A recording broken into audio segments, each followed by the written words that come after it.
Shalom.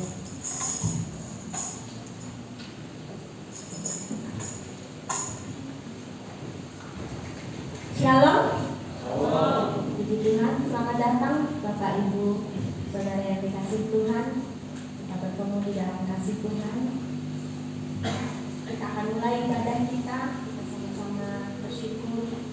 Sebelum kita mulai, kita tundukkan kepala kita. Mari kita berdoa. Tuhan Yesus, terima kasih buat hari ini Tuhan. Engkau memberkati kami semua dengan umur yang panjang Tuhan. Engkau memberikan kesehatan buat kami bersyukur Bapa. Kami masih bisa beribadah bersama-sama bertemu dengan saudara seiman untuk memuji memuliakan. Terima kasih Tuhan untuk segala kebaikan. Pagi ini Tuhan, kami mengundang Kau hadir di dalam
kita katakan amin. Haleluya. Kita bersorak-sorai memuji nama Tuhan. Kita nyanyikan pujian Datang ke Hadirat Tuhan. Datang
akan mendengarkan persembahan pujian dan musik dari pemuda dan sekolah minggu. Saya persilakan.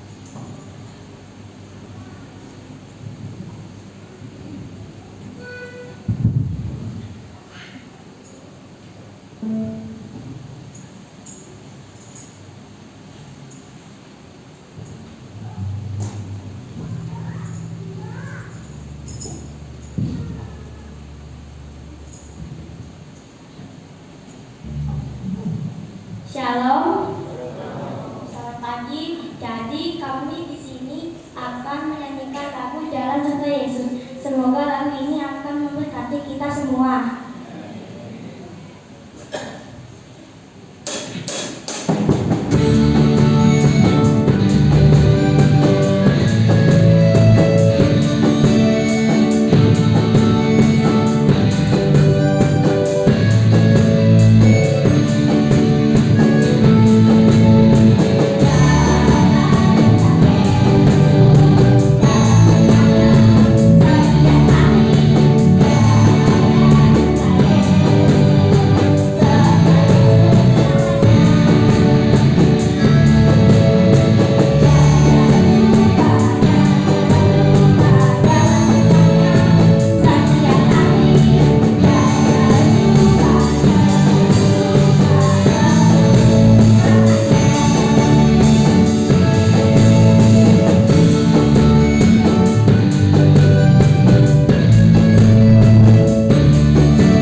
Puji Tuhan, terima kasih buat persembahan pujiannya.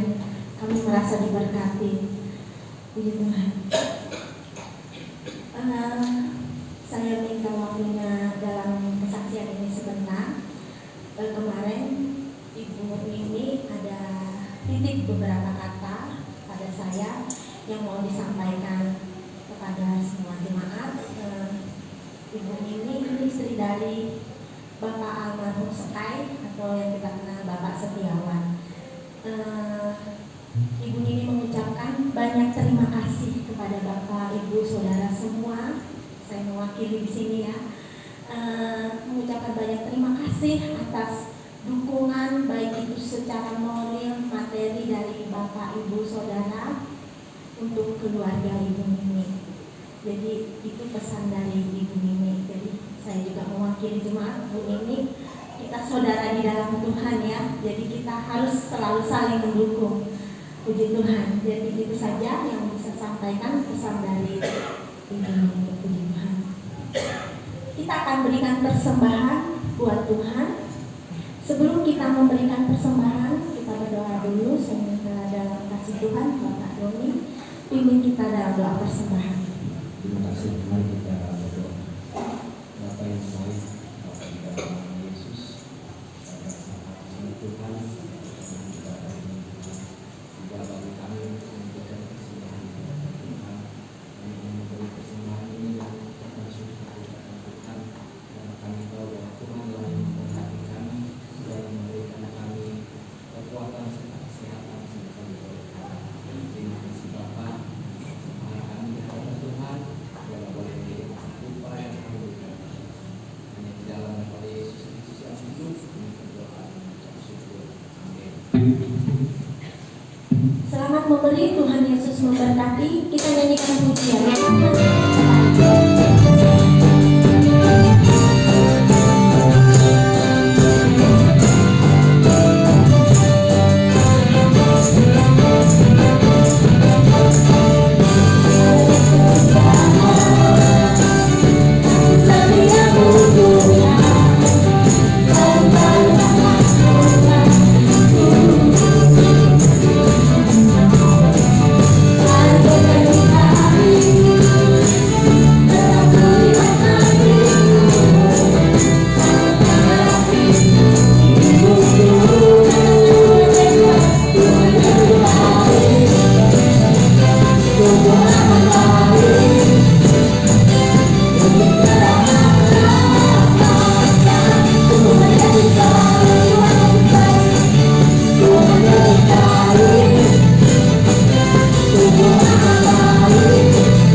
bersukacita karena kebaikan Tuhan dan Tuhan yang ada dalam hidup kita. Tiba saatnya bagi kita untuk mendengarkan firman Tuhan. Mari Bapak Ibu Saudara kita sama-sama berdiri. Kita nyanyikan pujian Tuhan firman kita.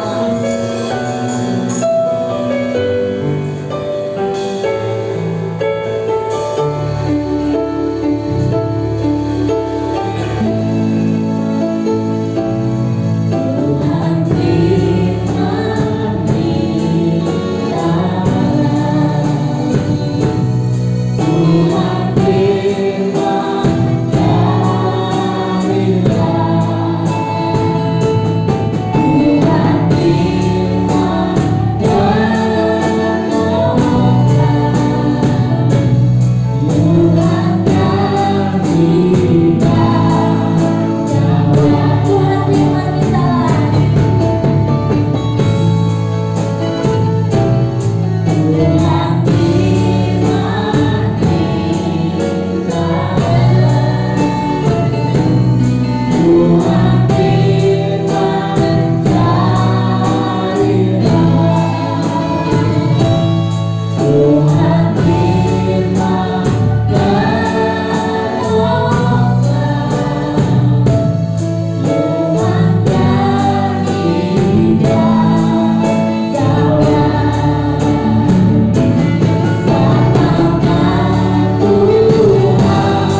yang terbaik buat Engkau.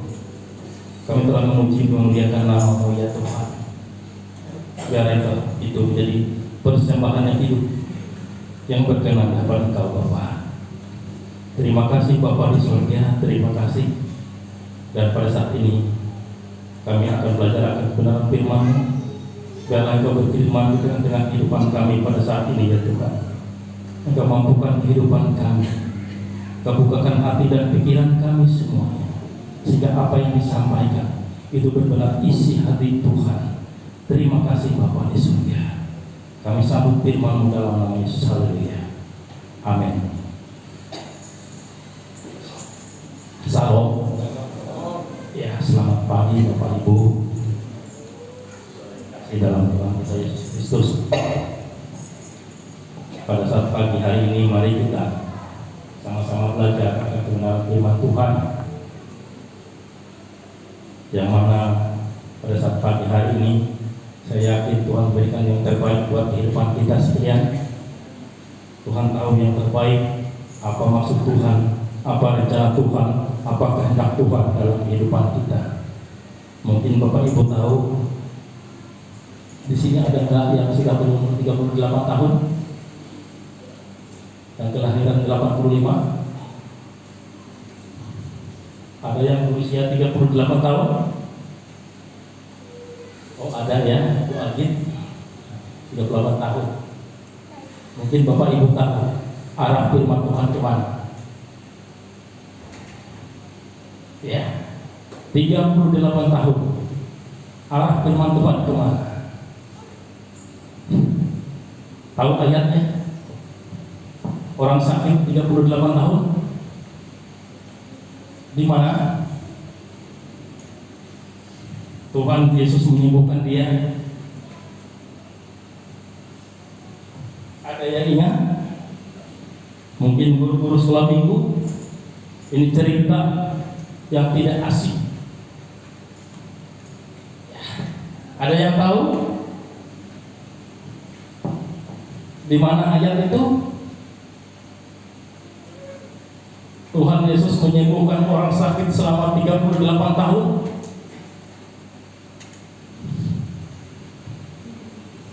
Mari Bapak Ibu, kita akan belajar dari cerita ini. Mungkin ini firman Allah sudah sering kali disampaikan oleh hamba-hambanya, tapi Tuhan mau kehidupan kita. Tuhan mau apa yang terbaik dalam kehidupan kita, yaitu dalam Yohanes pasal yang kelima ayat 1 sampai ke 18. Ya, bagaimana Tuhan Yesus menyembuhkan orang ini di kolam Bethesda. Ya, ini tidak asing bagi kita Bapak Ibu. Tapi apa yang tersirat, makna yang tertulis di balik cerita ini, yang Tuhan mau dalam kehidupan kita, di balik cerita ini ada maksud Tuhan, ada rahasia Tuhan. Ya, kita tidak mau ya hanya fokus pada satu perkara itu saja, tapi Tuhan mau bahwa yang menolong itu satu-satunya adalah Tuhan. Ya, dalam kehidupan kita, di balik kesembuhan orang ini Bapak Ibu, apa yang dia cari? Ada perubahan dalam kehidupannya. Perubahan yang bagaimana? Dia datang kepada Tuhan. Dia ketemu Tuhan Yesus di bait suci. Bagi orang ini mengalami suatu pembaharuan, perubahan dalam dirinya. Dia bersyukur kepada Tuhan atas apa yang telah Tuhan berikan kepada dia, kesembuhan yang telah Tuhan berikan kepada dia. Dia datang kepada Tuhan, sehingga dia bertemu dengan Tuhan di bait suci, bait Allah. Apa kata Tuhan Bapak Ibu? Engkau telah sembuh, jangan berbuat dosa lagi. Supaya apa? Supaya tidak ada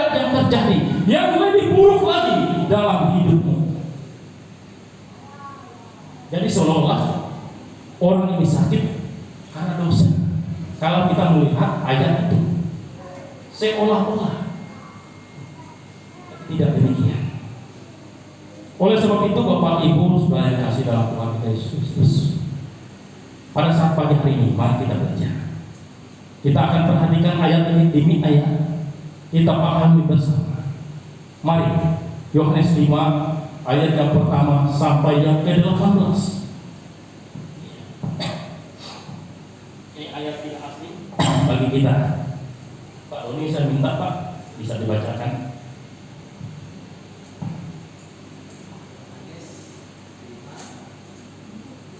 Yohanes 5 ayat 1 sampai 18.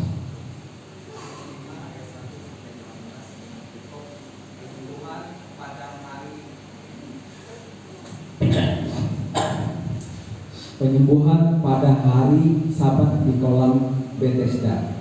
Ayat yang pertama, sesudah itu ada hari raya orang Yahudi dan Yesus berangkat ke Yerusalem. Ayat yang kedua, di Yerusalem dekat pintu gerbang domba ada sebuah kolam yang dalam bahasa Ibrani disebut Bethesda. Ada 5 serambinya. Ayat yang ketiga, dan di serambi-serambi itu berbaring sejumlah besar orang sakit, orang-orang buta, orang-orang timpang, dan orang-orang lumpuh yang menantikan goncangan air kolam itu. Ayat yang keempat, sebab sewaktu-waktu turun malaikat Tuhan ke kolam itu dan menggoncangkan air itu. Barang siapa yang terdahulu masuk ke dalamnya, sesudah goncangan air itu menjadi sembuh, apapun juga penyakitnya.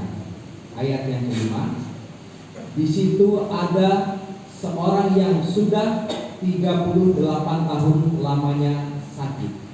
Ayat yang ke-6, ketika Yesus melihat orang itu berbaring di situ, dan karena ia tahu bahwa dia telah lama dalam keadaan itu, berkatalah ia kepadanya, maukah engkau sembuh? Ayat yang ke-7, jawab orang sakit itu kepadanya, Tuhan, tidak ada orang yang menurunkan aku ke dalam kolam itu apabila airnya mulai goncang. Dan sementara aku menuju ke kolam itu, orang lain sudah turun mendahului aku. Ayat yang ke-8, kata Yesus kepadanya, bangunlah, angkatlah tilammu dan berjalanlah. Ayat yang ke-9, dan pada saat itu juga sembuhlah orang itu, lalu ia mengangkat tilangnya dan berjalan. Tetapi hari itu hari Sabat.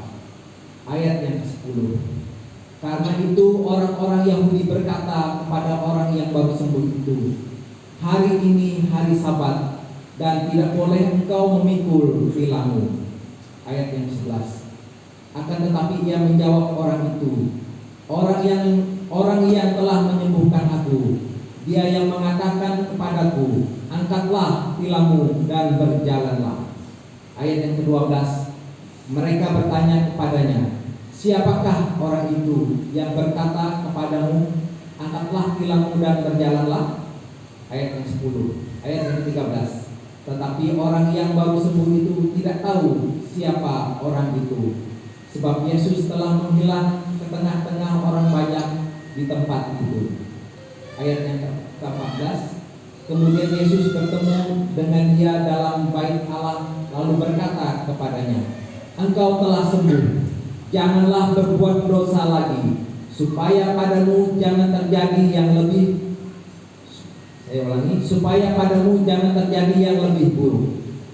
Ayat yang ke-15, orang itu keluar lalu menceritakan kepada orang-orang Yahudi bahwa Yesuslah yang telah menyembuhkan dia. Ayat yang ke-16, dan karena itu orang-orang Yahudi berusaha menganiaya Yesus karena dia melakukan hal-hal itu pada hari Sabat. Ayat yang ke-17, tetapi ia berkata kepada mereka, Bapakku bekerja sampai sekarang, maka aku pun bekerja juga. Ayat yang terakhir 18, Sebab itu orang-orang Yahudi lebih berusaha lagi untuk membunuhnya. Bukan saja karena ia meniadakan hari Sabat, tetapi juga karena ia mengatakan bahwa Allah adalah Bapanya sendiri, dan dengan demikian menyamakan dirinya dengan anak Allah. Demikianlah firman Tuhan. Ya, terima kasih. Demikianlah firman Allah yang telah dibaca Bapak Ibu.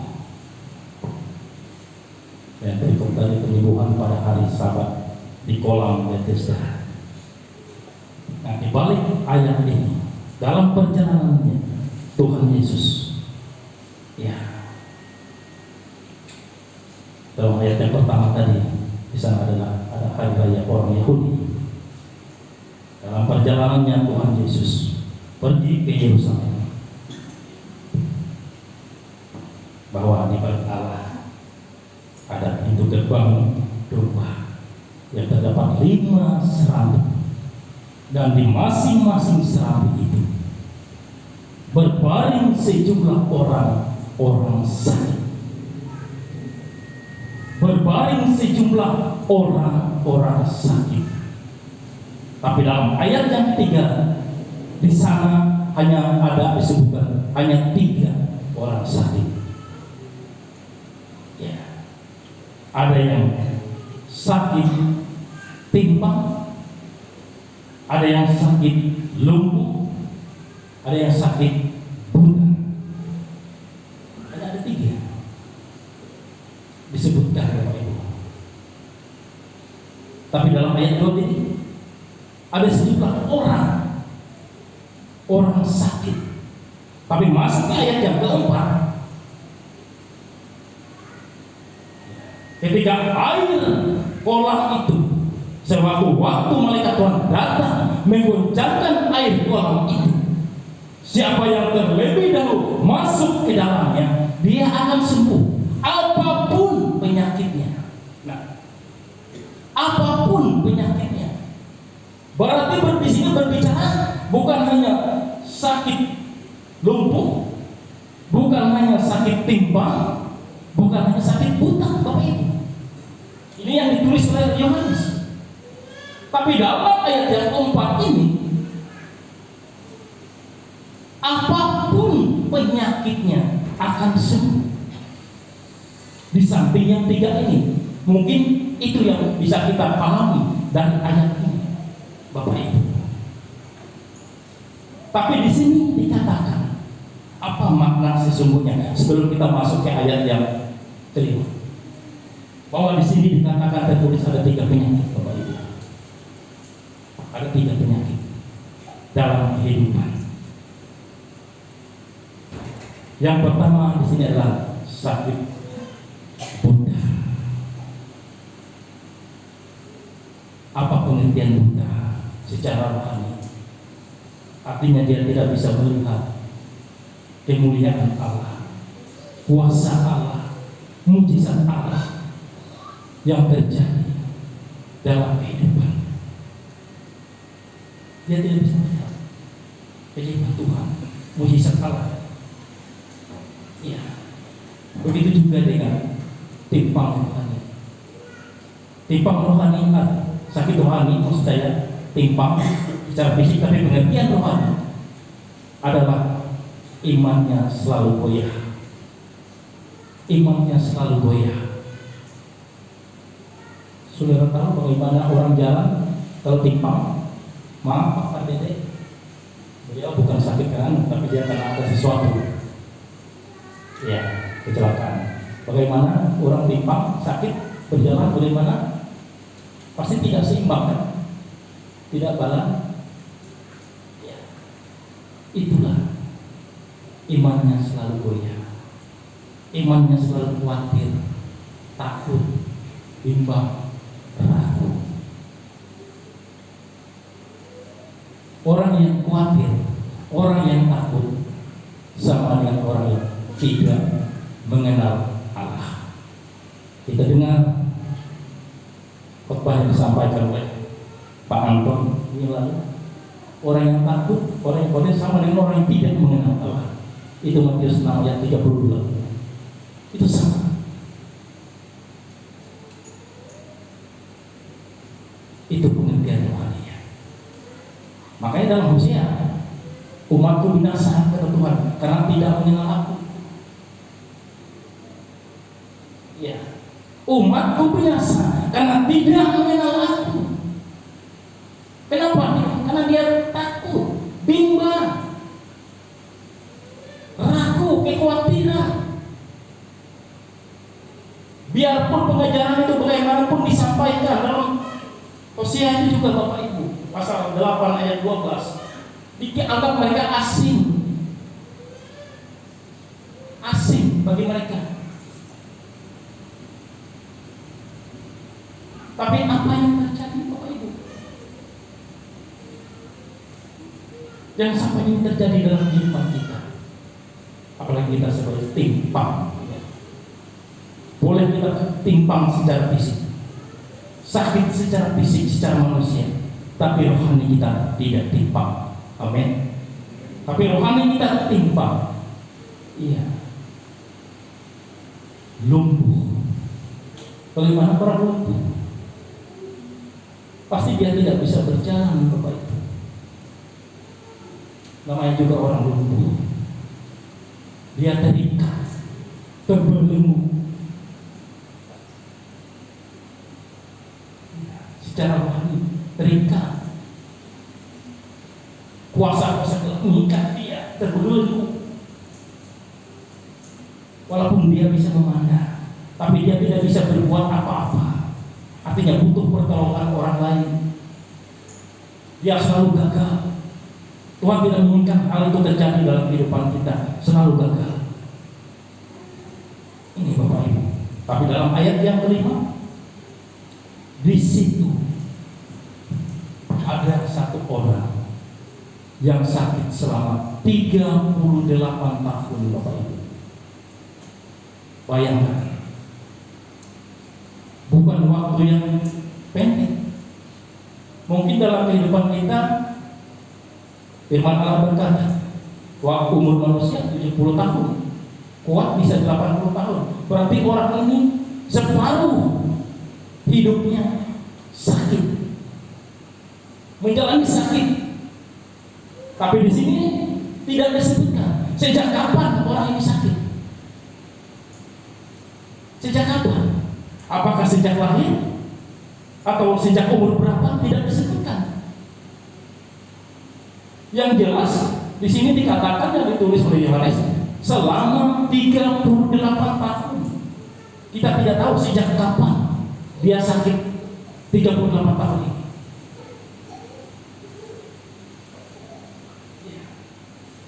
Tidak disebutkan. Menantikan goncangan air kolam itu, Bapak Ibu. Bayangkan menanti. Ayat 4 tadi hanya sewaktu-waktu saja. Artinya kita tidak tahu kapan goncangan itu akan terjadi. Sesuatu hal yang belum pasti. Iya. Kapan? Tidak disebutkan. Apakah hari ini atau besok atau kapan? Hanya menunggu. Sewaktu-waktu sesuatu yang belum pasti kapan itu terjadi. Bayangkan. Orang ini menanti hal itu, Bapak Ibu. Tapi orang ini kita tidak tahu sebenarnya dia ini sakit apa yang sebenarnya. Yang 38 tahun ini. Tapi kalau kita lihat secara manusia, mungkin dia ini adalah orang lumpuh, mungkin. Kalau orang buta masih bisa dia berlari menantikan goncangan air itu, Bapak Ibu.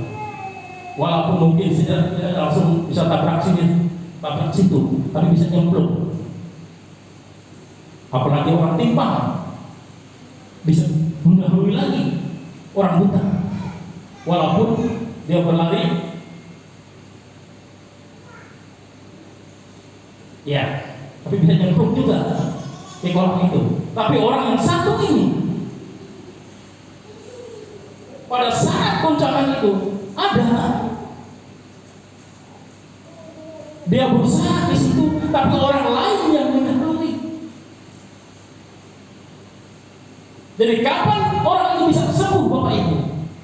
Hanya menunggu dan menunggu dan menunggu sesuatu yang belum pasti. Dari goncangan kolam itu. Inilah yang terjadi, yang dipercayai oleh orang-orang pada saat itu Bapak Ibu. Hanya percaya kepada kolam itu saja. Tapi apa yang terjadi?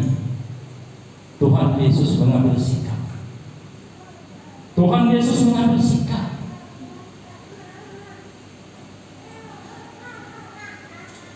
Apa dalam ayat yang ke-6? Maukah engkau sembuh?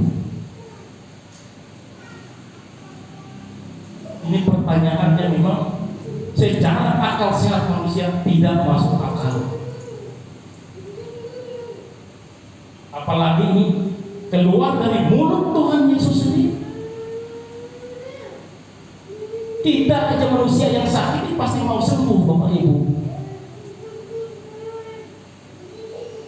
Misalnya saya sakit, misal ada orang besuk saya, terus yang besuknya berkata, maukah engkau sembuh? Apa yang terjadi dalam hati ini Bapak Ibu? Yang namanya orang sakit pasti mau sembuh. Apalagi sampai mengeluarkan kata-kata seperti itu. Dan jangan membuat kita yang sakit ini bisa tambah marah Bapak Ibu kepada yang bersangkutan. Karena pertanyaan ini tidak masuk akal. Yang namanya orang sakit pasti membutuhkan suatu kesembuhan. Apalagi inilah tawaran Tuhan Yesus. Tuhan Yesus menawarkan diri. Maukah engkau sembuh?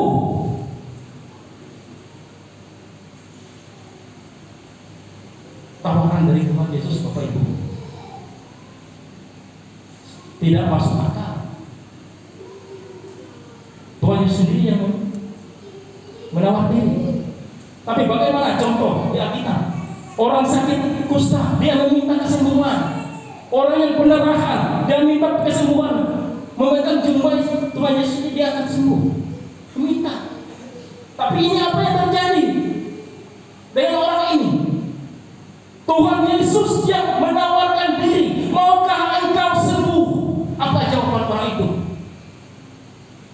Kalau kita perhatikan ayat ini, sebenarnya Tuhan itu mau jawaban mau Tuhan.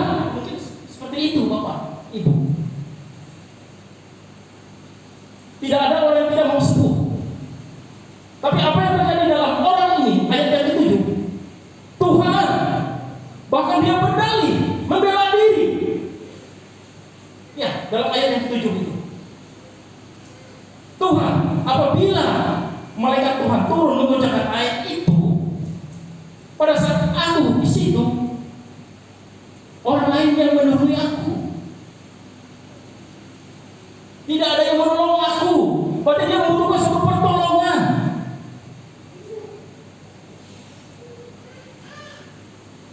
Sehingga dia pun merasa kecewa, Bapak Ibu. Ada suatu kekecewaan, suatu kegagalan yang terjadi pada diri orang ini.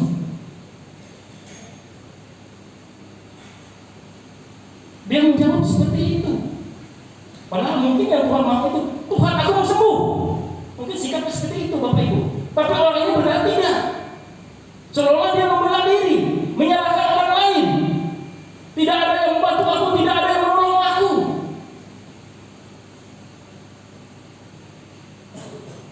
Ya. Disinilah Tuhan Yesus punya rencana kepada orang ini. Ya. Mungkin dia belum terbuka, pikirannya belum terbuka atas apa yang Tuhan ucapkan. Dia masih belum mengerti apa mau Tuhan dalam hidupnya orang ini tadi. Ya. Malah dia menyalahkan orang lain, membela diri. Tidak ada yang menolong aku. Tapi inilah yang terjadi Bapak Ibu. Tuhan tidak mau kita ini punya pengharapan yang lain, yang belum pasti terjadi. Tapi Tuhan punya rencana yang indah. Tuhan satu-satunya yang sanggup menolong itu, menyembuhkan itu. Bukan hanya dari goncangan air kolam tadi yang belum pasti terjadi, hanya sewaktu-waktu saja. Kita tidak tahu kapan itu terjadi. Misalnya terjadi hanya 1 tahun sekali, bayangkan berapa lama yang harus menunggu orang ini tadi bisa nyemplung ke kolam itu. Sungguh luar biasa, Bapak. Tapi Tuhan Yesus sangat-sangat luar biasa. Di balik ucapannya itu, apa ayat yang ke-8? Bangunlah, angkat tilammu, berjalan.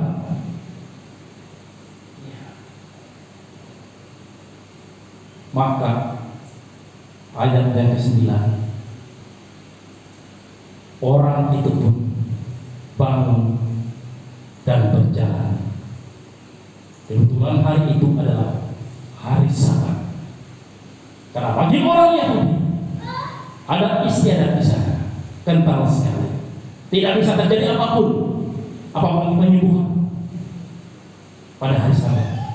Tapi inilah yang terjadi bagi Tuhan Yesus, karena dia tidak mempedulikan hukum Taurat.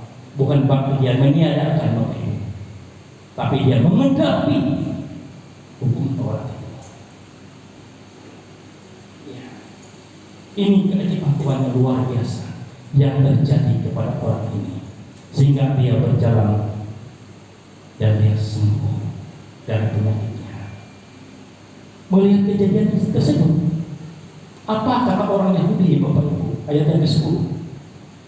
Jangan engkau berjalan, angkat tilammu. Hari ini adalah hari Sabat. Tapi dalam ayat yang ke-11, orang itu yang menyuruh aku berjalan. Ditekan lagi ayat yang ke-12. Siapa yang menyuruh kamu berjalan dan angkat tilammu? Aku tidak tahu, katanya.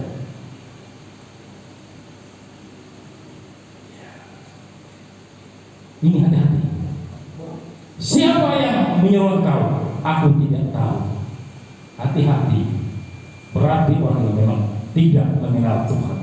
Hati-hati dalam kehidupan kita apabila kita tidak mengenal Tuhan. Aku tidak tahu.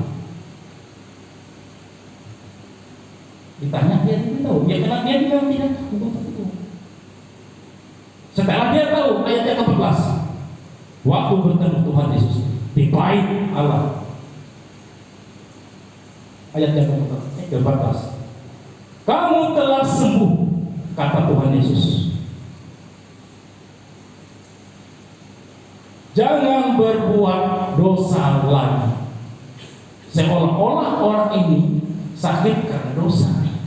Itu kalau kita perhatikan ayat itu. Jangan berbuat dosa lagi, supaya tidak terjadi hal yang lebih buruk lagi kepada kamu. Jadi Bapak Ibu, kalau kita perhatikan, orang ini sakit itu karena dosa. Kamu telah sembuh, jangan berbuat dosa lagi. Coba Bapak Ibu pikirkan ayat, renungkan ayat ini. Tapi kita tidak peduli itu. Tapi yang jelas, orang sakit itu banyak faktor, banyak aspeknya Bapak Ibu. Ya. Bisa karena dosa, setan iblis, karena faktor usia, secara manusia. Iya. Bapak Ibu juga merasakan, mungkin yang sudah merasa tua, mungkin juga sudah berjalan sudah agak kurang, pendengaran mungkin sudah agak kurang jelas, dan lain-lain sebagainya, penyakit badan, kolesterol, asam gula, asam urat, trigliserid, macam-macamnya Bapak, itu penyakit, banyak aspeknya, bisa jantung, ya, banyak aspeknya orang sakit itu. Iya. Saya sendiri Bapak Ibu sudah beda di atas 50 tahun ini sudah beda. Apalagi sakit 38 tahun. Bayangkan, hanya terbaring di serambi kolam Bethesda. Bayangkan, menghabiskan waktu selama 38 tahun hanya terbaring. Bisa Bapak Ibu bayangkan, orang dihukum saja paling maksimal penjara 20 tahun. Kalau dia enggak hukum mati, maksimal 20 tahun. Apalagi ini 38 tahun terbaring.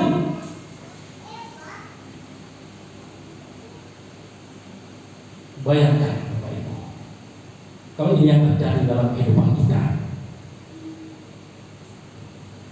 hanya gara-gara menantikan goncangan air kolam itu yang belum pasti, yang tidak jelas kapan itu terjadi. Malaikat Tuhan turun itu kapan memecahkan air itu, tidak jelas di sini. Justru di balik yang tidak jelas itulah maka Tuhan menawarkan diri kepada orang ini. Tuhan punya belas kasihan kepada orang ini. Dari mulut Tuhan Yesus sendiri yang ngomong secara manusia tidak masuk akal. Ini adalah pertanyaan orang bodoh, apalagi ini pertanyaan dari Tuhan Yesus sendiri, Bapak Ibu. Maukah engkau sembuh? Orang ini tidak mengerti, belum paham apa maksud Tuhan, belum terbuka pikirannya apa maksud Tuhan. Sebenarnya secara manusia kalau mau jawab ya jawab saja, saya mau sembuh Tuhan. Itu yang jelas, ya Tuhan mau jawaban dari orang ini. Tapi tidak Bapak Ibu, justru dia berdalih, membela diri, menyalahkan orang lain. Ya, ayat yang ke-7 itu, tidak ada orang yang lain menolong aku apabila mulai airnya digoncangkan di kolam itu. Artinya ada suatu kekecewaan, hilang pengharapan, walaupun pengharapannya besar sekali atas goncangan air itu. Memang dia berharap sebelumnya, tapi pengharapan yang tidak jelas kapan itu terjadi. Tapi Allah ambil sikap, Tuhan Yesus mengambil sikap di balik pengharapan yang tidak jelas itu. Maukah engkau sembuh? Ya.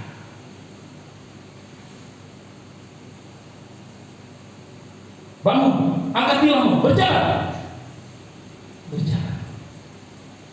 Terjadilah suatu keajaiban Bapak Ibu.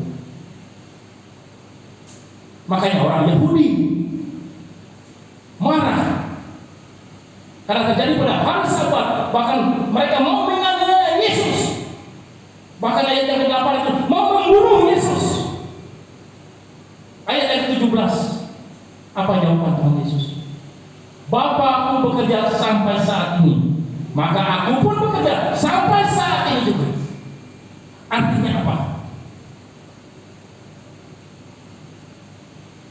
Bahwa Tuhan tetap memberikan sesuatu yang terbaik, memberikan kuasa, mujizat itu masih berlaku dalam kehidupan. Bukan berarti Tuhan Yesus meniadakan hukum Taurat, tidak, tapi Dia mau menggenapi hukum Taurat itu supaya tidak ada ilah lain, Allah lain, itu jelas. Ya.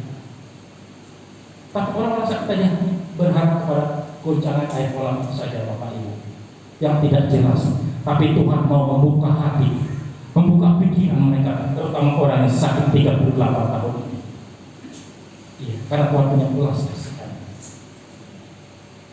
Dia mau pengharapan mereka benar-benar pengharapan hanya kepada Tuhan, bahwa Tuhan Yesuslah yang sanggup menolong, yang punya pengharapan itu sendiri, yang sanggup menyembuhkan dia dari sakitnya, bukan karena goncangan air kolam yang tidak pasti. Haleluya. Ini Bapak Ibu. Karena apa? Karena kita tahu Tuhan. Dalam Mazmur 34 ayat 19, Tuhan Aku dekat kepada orang yang patah hati dan menyelamatkan orang yang remuk jiwanya. Sama seperti orang sakit ini tidak enak Bapak Ibu, tidak enak. Semangatnya hilang, patah hati, terserah, hancur jiwanya, remuk jiwanya ini. Apalagi mengalami suatu perempuan yang sudah 34 tahun. Siapa yang tidak hancur?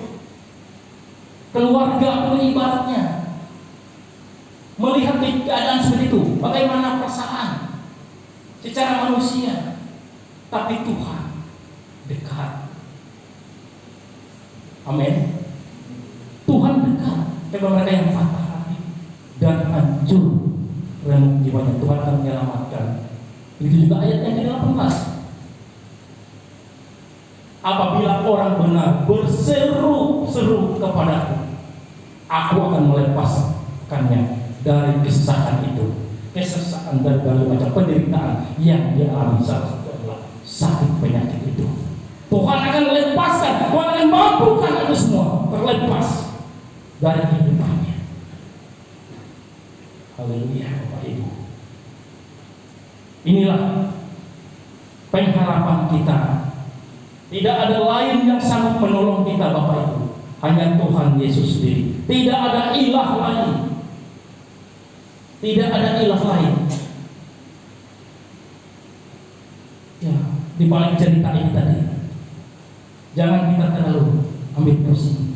Kita hanya Tuhan Yesus yang sanggup menolong, yang sanggup menyembuhkan segala penyakit kita itu.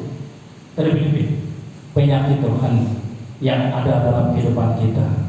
Jangan sampai 3 penyakit tadi juga ada dalam kehidupan kita. Jangan sampai. Boleh terjadi secara fisik, maaf, tapi secara rohani kita tetap kuat di dalam Tuhan. Amin.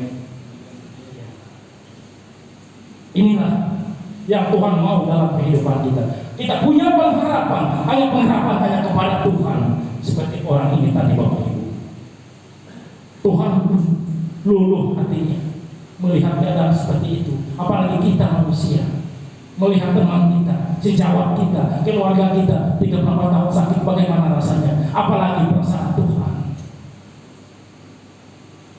Tapi disinilah Tuhan punya kasih, punya belas kasihan. Maukah engkau sembuh? Haleluya. Ini tawaran yang sangat luar biasa Bapak Ibu. Makanya sebenarnya jawaban itu singkat saja dari orang yang tadi Bapak. Mau Tuhan, itu saja sebenarnya. Jangan berdalih lagi, menyalahkan orang lain, kecewa, gagal. Manusia boleh gagal, manusia boleh kecewa. Ya, secara manusia. Tapi di dalam Tuhan tidak ada yang pernah gagal. Ya, tidak ada. Apalagi kita dalam kita mengikuti Tuhan Bapak Ibu, dalam kita melayani Tuhan, banyak persoalan yang kita hadapi. Tapi itulah risiko dan konsekuensinya. Ya. Itulah risiko dan konsekuensinya. Saya melihat tadi Bapak Ibu, anak-anak remaja sudah dari main musik. Ya. Rasanya bagaimana? Inilah suatu yang namanya regenerasi. Harus itu, harus. Karena kalau tidak ada regenerasi, bahaya. Karena kita ini tidak tahu hidup kita ini. Kedepannya kita tidak tahu kemana-kemana. Nanti kalau yang di belakang ini tidak di sini lagi, bisa siapa yang melanjutkan kalau tidak ada regenerasi? Maukah kita beribadah tanpa musik? Bagaimana rasanya kalau ibadah tanpa musik? Hanya nyanyi begini saja. Beda Bapak Ibu. Ya. Beda, jauh berbeda. Tapi saya yakin dan percaya, ya, guru-guru musik di sini hebat-hebat semua ya. Hebat semua ya, Pak Anton. Pokoknya selama 3 bulan katanya harus semua bisa. Nah buktinya bisa, belum sampai 3 bulan ya. Ya, belum sampai 3 bulan, mantap. Saya walaupun saya tidak bisa main musik Bapak Ibu ya maaf, tapi saya jalan. Saya tahu yang salah. Kenapa? Ya, walaupun saya tidak bisa main musik, tapi feeling saya jalan. Saya tahu mana yang salah, mana yang apa, salah masuk, apa, kita. Ya. Cuma saya tidak bisa mainkan, hanya bisa sekian, kotak. Ya. Makanya hati-hati kalau 3/4 hati-hati. Main ini kalau irama 3/4 hati-hati. Kalau kita salah hancur semua. Ya. Ya sis. Hati-hati ya. Drum 3/4 hati-hati. Ya, bisa salah semua kalau itu salah cetok. Hancur semua. Lepas ini. Ya. Oleh sebab itu saya bersyukur ya Bapak Ibu, anak-anak kita yang muda-muda ini sudah kelihatan hasil karya mereka selama berlatih. Ya, sudah menampilkan yang terbaik. Itulah pelayanan. Itu juga dalam kehidupan kita. Ya, Tuhan mau kehidupan kita ini juga tetap milik Tuhan. Apapun yang bisa kita lakukan, jangan kita sampai sakit. Ya, jangan sampai kita sakit Tuhan dalam kehidupan kita. Puji Tuhan. Mungkin inilah firman Tuhan yang bisa kita dengar pada saat pagi hari ini. Tuhan Yesus memberkati. Mari Bapak Ibu, saya undang berdiri. Kita angkat satu pujian, Allah peduli. Hanya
Haleluya Yesus.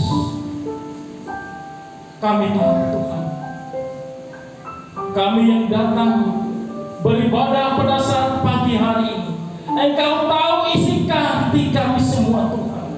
Persoalan yang kami hadapi Tuhan, masalah yang kami hadapi Tuhan, pergumulan yang kami hadapi Tuhan, Engkau tahu Tuhan.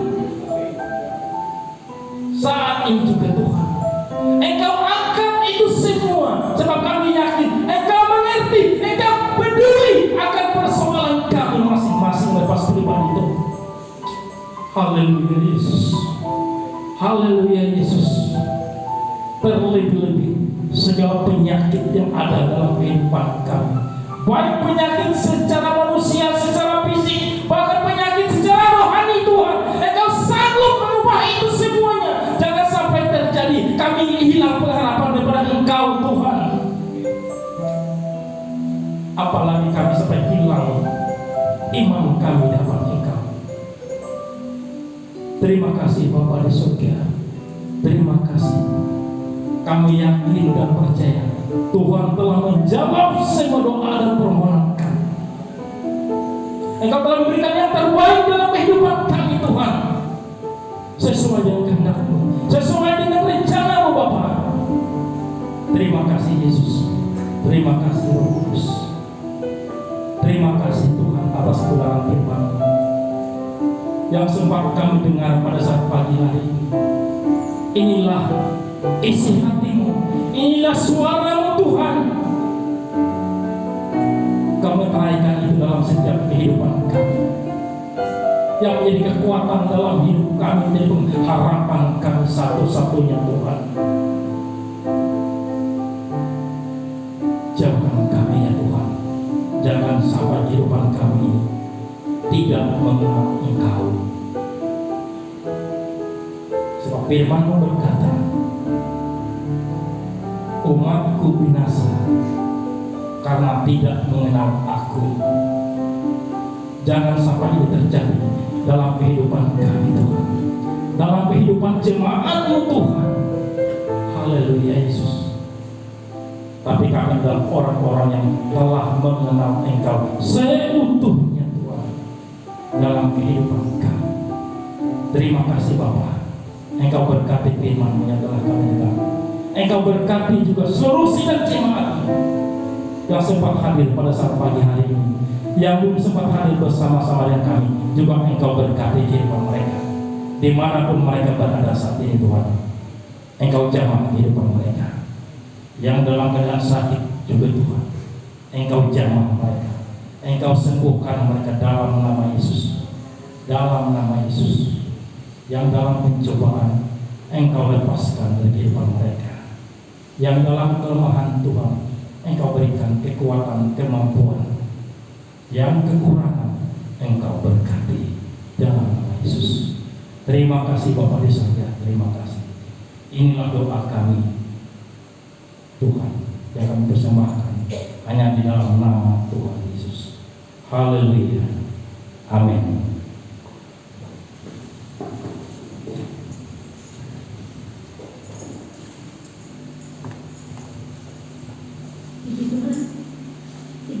Bagi kita untuk memberikan persembahan, persepuluhan dan persembahan untuk pembangunan. Sebelum kita memberikan persembahan, kita berdoa dulu. Saya minta dalam kasih Tuhan, Ibu Mary pimpin kita dalam doa persembahan. Mari kita bersatu dalam doa. Bapa yang baik, kami mengucap syukur ya Tuhan pada kesempatan ini Tuhan Yesus, kami sudah memuji dan memuliakan nama Bapa. Dan kemarin kami akan memberikan persembahan kami yang kedua Bapa, yaitu persembahan pembangunan dan juga persembahan persepuluhan Bapa. Sebelum kami memberinya Tuhan, dan yang kami mengizinkan mengkuduskannya Tuhan akan menjadi berkat kemuliaan bagi tempat ini. Terima kasih Tuhan Yesus karena mau memberi dalam penuh sukacita hanya di dalam nama Tuhan Yesus. Haleluya. Amin. Puji Tuhan, kita berikan pujian kita. Tuhan Yesus baik.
Selanjutnya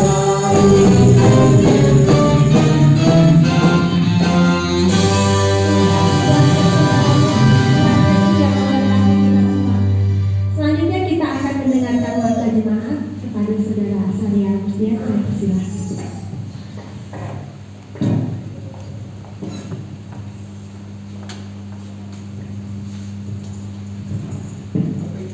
Bapak Ibu Saudara yang kasih oleh Tuhan, kita akan mendengarkan momen pada pagi hari ini.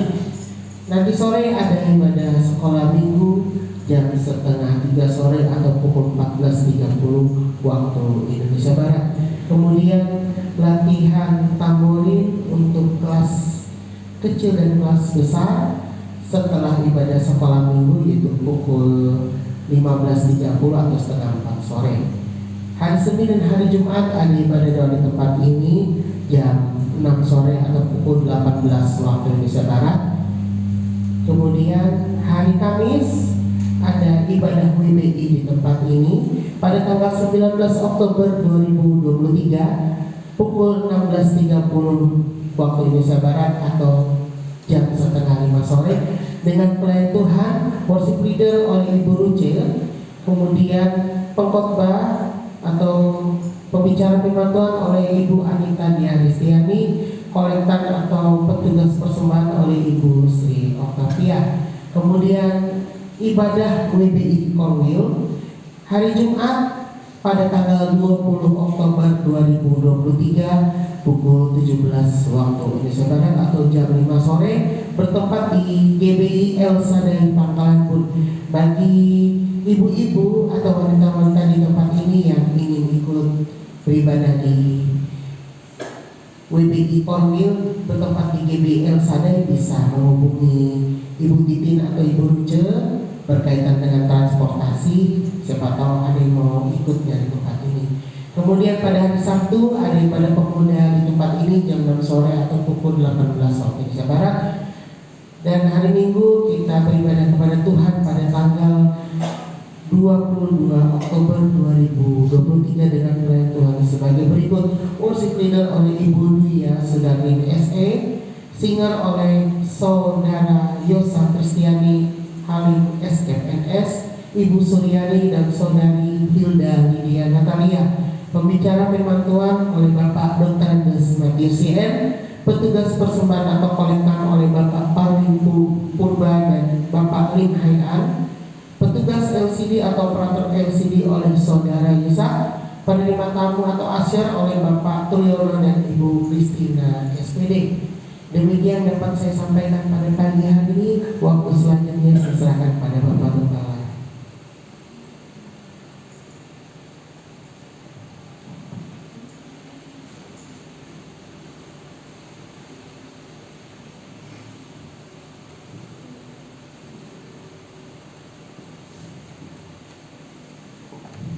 Mari silakan kita sama-sama berdiri. Kita berdiri ibadah kita pagi hari ini. Mari kita sama-sama tunduk kepala dan berdoa. Bapa, di akhir ibadah kami kembali memanjatkan syukur kehadapan hadirat-Mu, karena oleh kasih karunia Tuhan kami Tuhan perkenankan untuk mengikuti ibadah ini dari awal sampai akhir. Kami juga percaya berkat Tuhan yang besar, dahsyat dan luar biasa turun atas kami sekalian, sehingga kami boleh diberkati baik secara jasmani terlebih pula secara rohani. Terima kasih Tuhan. Dan sebentar kami akan berpisah satu dengan yang lain.